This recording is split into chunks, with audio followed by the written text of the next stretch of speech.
이미 비대면으로. 자, 그러면 이런 것들이 코로나19가 끝날지라도 계속 될까요? 아니면 다시 제자리로 돌아갈까요? 그거는 효율을 따져서 그대로 둘 가능성이 너무 높네요. 그렇죠. 그러니까 그런 것들 구분하는 것도 중요하고 그게 이제 시나리오입니다. 위드 코로나 시대의 어떤 또 돌아올 것이 있고 다시 안 돌아가는 것이 있는데 그걸 보셔야 된다라는 말씀 드린 거고요.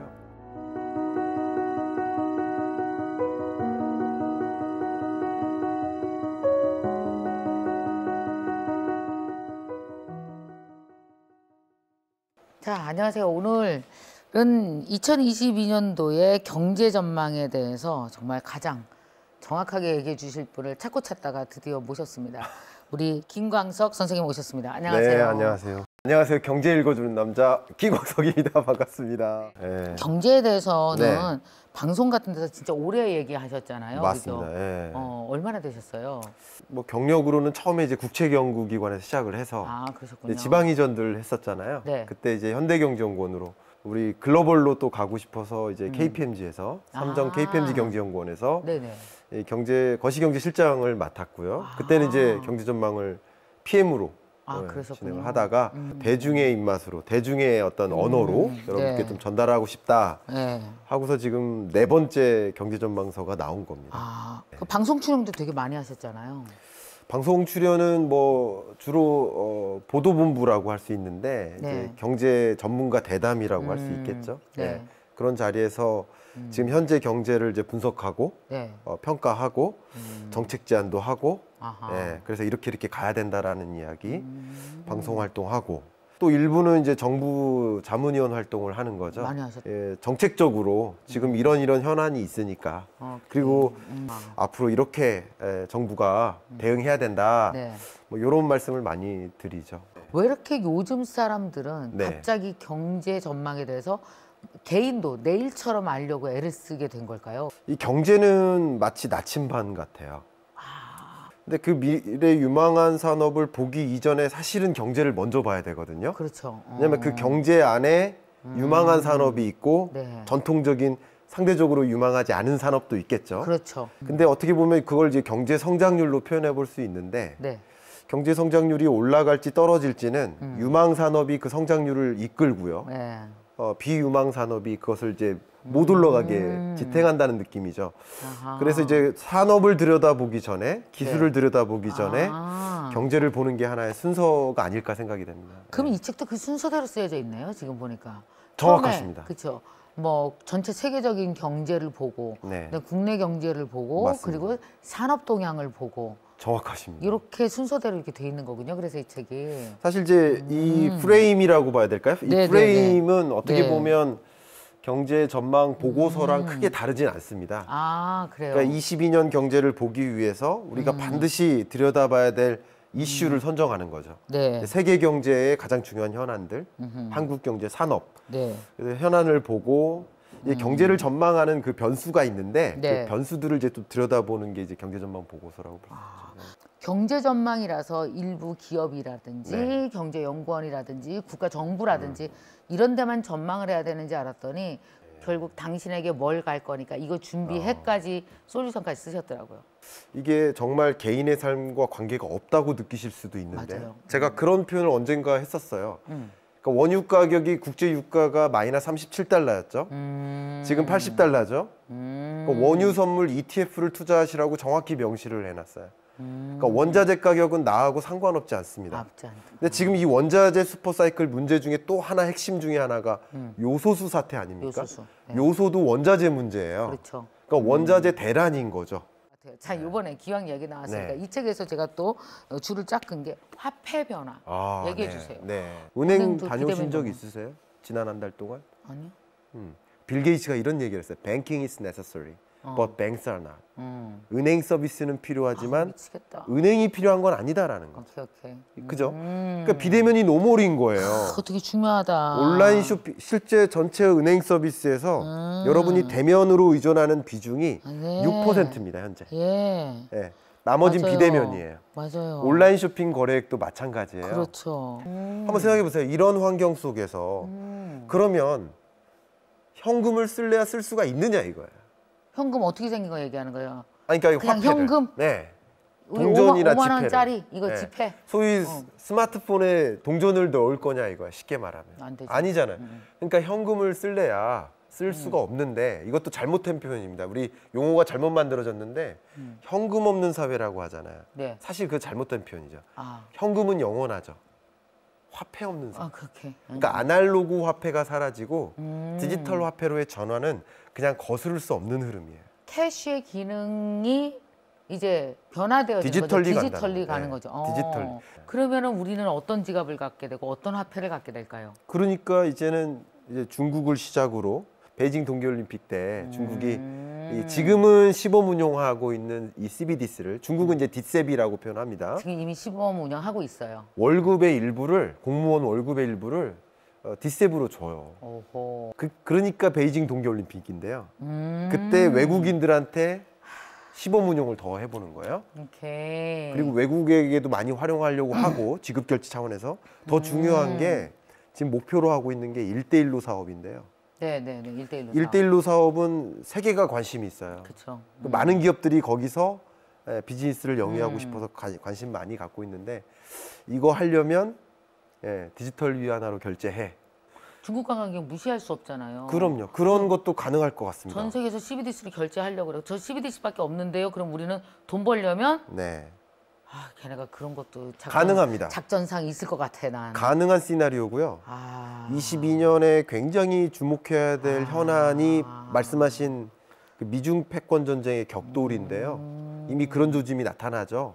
22년에 바이든이 중간 선거가 있어요. 맞아요. 시진핑은 세 번째 연임이 있고요. 격돌해요. 미국 국민들이 중국에 대해서 그 비호의적 감정이 가장 높은 역사적으로. 그러니까 이제 바이든이 그걸 이용해서 중국을 때리는데 시진핑 입장에서도 그냥 맞을 수가 없어요. 그렇죠. 그 와중에 요소수 사태가 있었던 거예요. 그렇죠. 격돌 때문에 요소수 사태. 그러니까 미중 패권 전쟁, 세계 경제 이슈가 나의 호주머니와 직결된다는 얘기죠. 근데 그런 과정에서 저는 기업에게 얘기할 때는 제2의 사드 보복 사태 있을 수 있다. 가능하죠. 네. 그걸 가정하고 가자. 네, 그렇게 말씀드리거든요. 그러면 여행객 안 보내, 마그네슘 수출 안 해, 이런 문제가 발생할 수 있어요. 예를 들면 미국이 올림픽, 베이징 동계올림픽 보이콧 선언했잖아요. 네. 그럼 한국은 어떻게 해야 돼요, 지금? 굉장히 모호합니다. 그럼 만약에 우리도 보이콧 선언을 한다, 만약에. 그러면 당장 보복이 들어오지 않겠습니까? 그러니까 경제적으로는 중국에 의존하고 있고, 다만 외교, 안보, 군사적으로는 미국 우방국이니까 그쪽 편에 설 수밖에 없는데, 그러니까 제2의 사드 보복 사태 같은 것들이 있을 수 있어요. 그럼 우리나라도 디지털 화폐 CBDC 준비하고 있는 거죠? 당연합니다. 이미 어허. 중국이 그렇게 나서기 전까지는 네. 뒷짐지고 있었어요. 우리나라도, 아하. 미국도, 일본도, 유럽도 다. 아. 그러다가 중국이 이렇게 하니까 이렇게 치고 나가니까. 안 되겠다 하고서 이제 우리가 제롬 파월도 그랬어요. 이거는 연준이 가장 앞장서야 될 일이야 라고 작년에 선언해요. CBDC. CBDC 선언하고 우리나라도 지난 8월 달, 중앙은행 우리나라는 한국은행이잖아요. 네. 한국은행이 지난 8월 달에 모의 실험에 착수를 했습니다. 그걸 수주한 기업을 공부하셔야 됩니다. 누가 수주했을까? 누가 뭐라고요? 지금 저거 네, 그걸 수주한 회사가 CBDC. 카카오 그라운드 X가 그걸 수주했고요. 아하. 중국의 이 CBDC 모의 실험 네. 시범 사업에 참여하고 있는 소위 디지털 지갑이에요. 디지털 지갑. 디지털 지갑 플랫폼으로 알리페이 생각하시면 좋을 것 같아요. 또 위챗, 이런 회사들이 그것을 참여하고 있어요. 제가 되게 관심 가는 게 디지털 경제에서 탈중앙화가 이루어지는 것들이 저는 철학적으로 맞다라고 생각해요. 이제 디지털 이코노미에선 세분되어지고 개인의 파워가 더 강화될 수 있는 그런 탈중앙화 블록체인 기술이 인간의 어떤 경제 활동을 많이 바꿀 거라고 기대하고 있어요. 네, 이 탈중앙화라는 게 가장 먼저 나타날 것, 저는 은행이 사라진다. 가장 먼저. 네.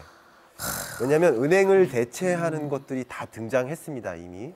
그렇죠. 그래서 맞아요. 은행 지점이 이미 많이 줄어들고 있어요. 네, 이걸 자산 맞아요. 경량화라고 하지만, 근데 은행 기능 자체가 없어져요. 오케이. 이게 뭐냐면 P2P 금융이에요. 네.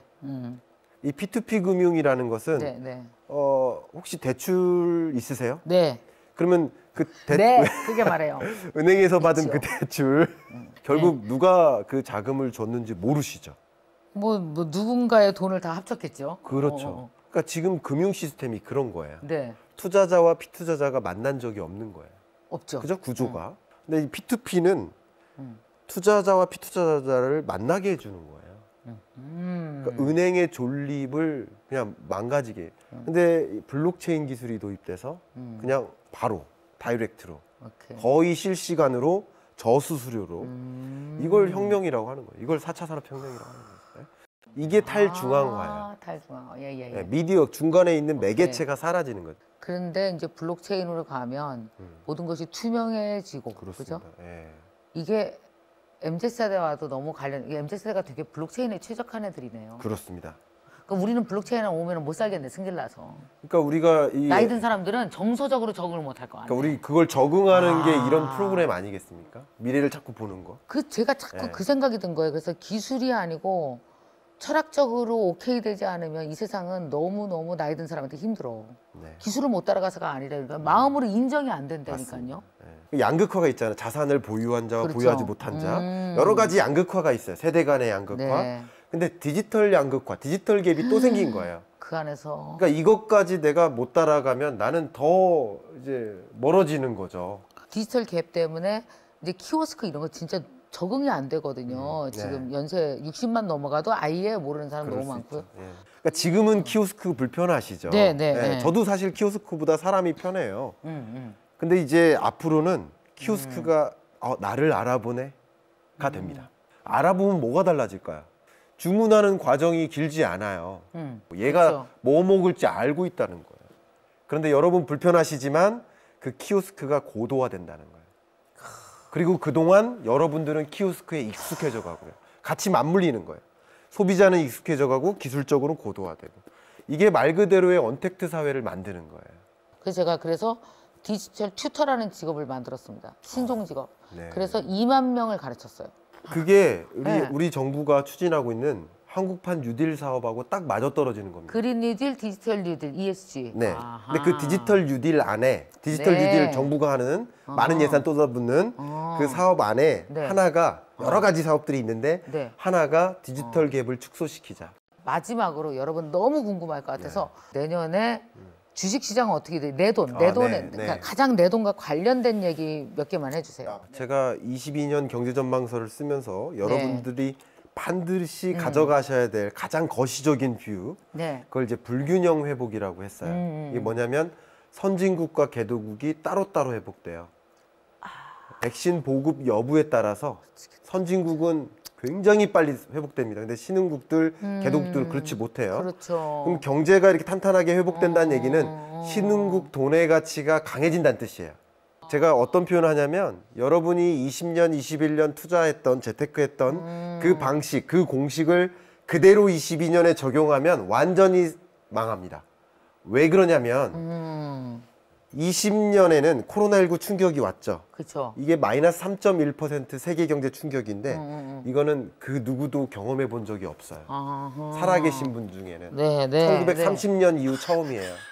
근데 이런 충격이 왔단 말이에요. 네. 그럼 충격이 오면 한국은행이 어떤 정책을 도입한 거예요? 이런 충격이 있을 때 경기를 회복시키기 위해서. 돈을 많이 풀었죠. 그렇죠. 시중에 돈을 많이 풀고 네. 금리를 있는 힘껏 떨어뜨렸죠. 떨어졌죠. 그러니까 여러분들이 얼마 전에 경험하셨던 그 기준금리는 홍익인간 이래로 가장 낮은 금리였던 거예요. 그 앞으로 그런 건 없을까요? 거의 없을 가능성이 있죠. 오케이. 또 한 번의 위기가 오면 몰라도. 자, 그러면 이렇게 금리가 이렇게 떨어졌어요. 떨어지는 과정에서 쉽게 말하면 네.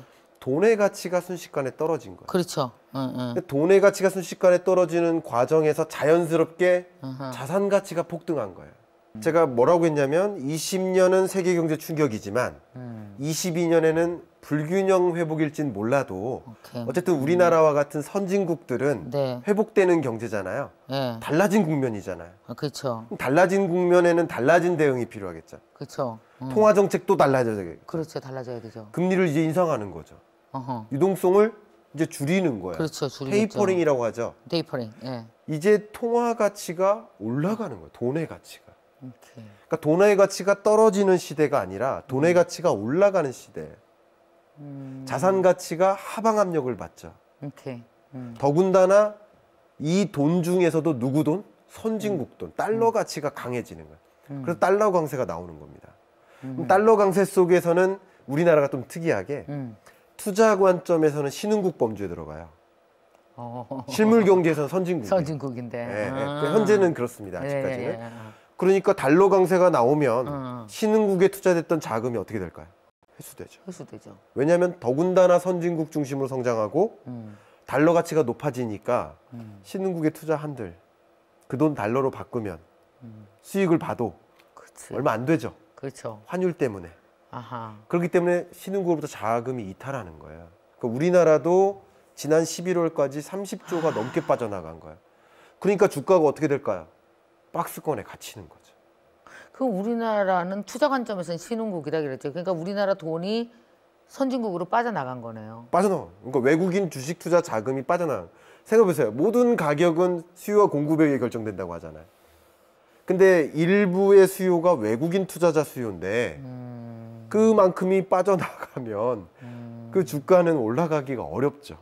어떤 유망한 산업인들. 오케이. 그러니까 이런 시장에서는 제가 뭐라고 했냐면 주식시장에서 나와 계시는 게 좋다라고 추천드렸어요. 이런 시장에서는. 그냥 답하기만 그냥 좀 두면 되지 않을까요? 그러니까 삼성전자 이제 이런 거. 아마도 이제 주식 전문가나 네. 뭐 부동산 전문가나 그 시장에 계신 전문가분들하고 저하고 스탠스가 좀 달라요. 저는 이제 경제 관점이기 때문에 오케이. 주식 투자를 해야 될지 말아야 될지부터 판단하는 거예요. 그럼 주식 안 하면 뭐 해야 돼요? 그래서 앞에 말씀드렸던 것처럼 자산 관리를 위해서. 자산 관리 관점에서 선진국 중심으로 성장한다고 했잖아요. 선진국. 그래서 선진국 ETF 선진국 하시고 ETF. 만약에 주식 투자를 꼭 하셔야 된다. 네. 더군다나 디지털 세상이잖아. 우리 증권 그쵸. 주식 투자할 때 증권거래소 가는 거 아니잖아요. 나를 한국인으로 가정하지 마시고 나를 우주인으로 가정하시고 전 지구인으로 생각하면서. 그렇죠. 하신다면 굳이 이런 시장에서 한국 주식을 투자할 필요는 없다. 그러니까 미국 주식을 좀 투자하는 것을 주식 투자를 하신다면 추천을 드리고 싶고요. 네. 그리고 거스를 수 없는 변화 중에 제가 작년에 원유 사시라고 했던 것처럼 네. 저는 지금은 구리나 알루미늄 사셔라 이렇게 비철금속 알루미늄 뭐 이런 쪽 ETF. 이런 ETF 상품 추천을 좀 먼저 또 드리고 싶고요. 너무너무 재밌습니다. 저는 고맙습니다. 말씀을 드리면서 네. 머릿속에 사실 정말 그 생각하거든요. 좋은 책은 2장을 읽고도 집을 지을 수 있어야 된다. 우리 구독자분들께 이 책 읽고 정말 좋은 인생을 만들어 가시라고 좀 얘기 좀 한번 해주세요.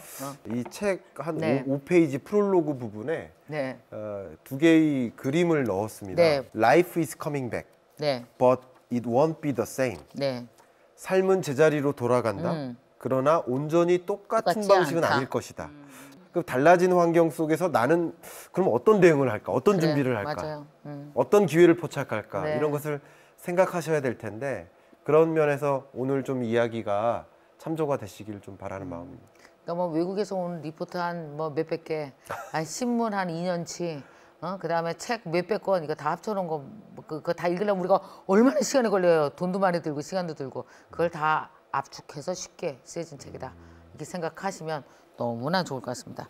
자, 돈에 관심 많으시고 부자도 되고 싶으시고 사업도 잘 되고 싶으시죠. 근데 외부로부터의 자극, 좋은 인사이트 없이는 그거 절대 불가능합니다. 이 책 읽으시고 집 열채 지으시기 바랍니다. 꼭.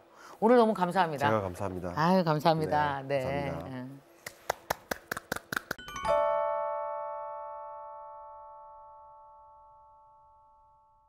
자, 여러분 잘 들으셨죠? 너무나 좋아서 여러분은 얼른 나 저 책 너무나 사고 싶어. 예, 사셔도 되는데요. 또 한편 사인북은 딱 10분에게만 여러분에게 증정하는 이벤트를 저희가 하고 있습니다. 자, 나눔 이벤트 하겠습니다. 그걸 좀 댓글로 써보세요. 은행과 카카오뱅크를 이용해서 월 5천만 원 대출을 받았을 시 얼마나 정도의 시간이 걸릴까 머릿속으로 상상해 보시고 그걸 적어 보시고 또 한편 이 책의 제목을 동시에 적어 주셔야 당첨되십니다. 1. 위드 코로나 2022년 시장 전망. 2. 위드 코로나 2022년 집값 전망. 3. 위드 코로나 2022년 금리 전망. 4. 위드 코로나 2022년 주식 전망. 오! 위드 코로나 2022년 경제 전망. 자, 과연 정답은 무엇일까요? 정답과 함께 아까 말씀드린 여러분이 5천만 원 대출 받는다면 이라는 그 숙제를 함께 써서 주시면 10분 선정해서 책 보내드리도록 하겠습니다. 자, 이 영상이 좋으셨다면요. 좋아요, 구독 눌러주세요.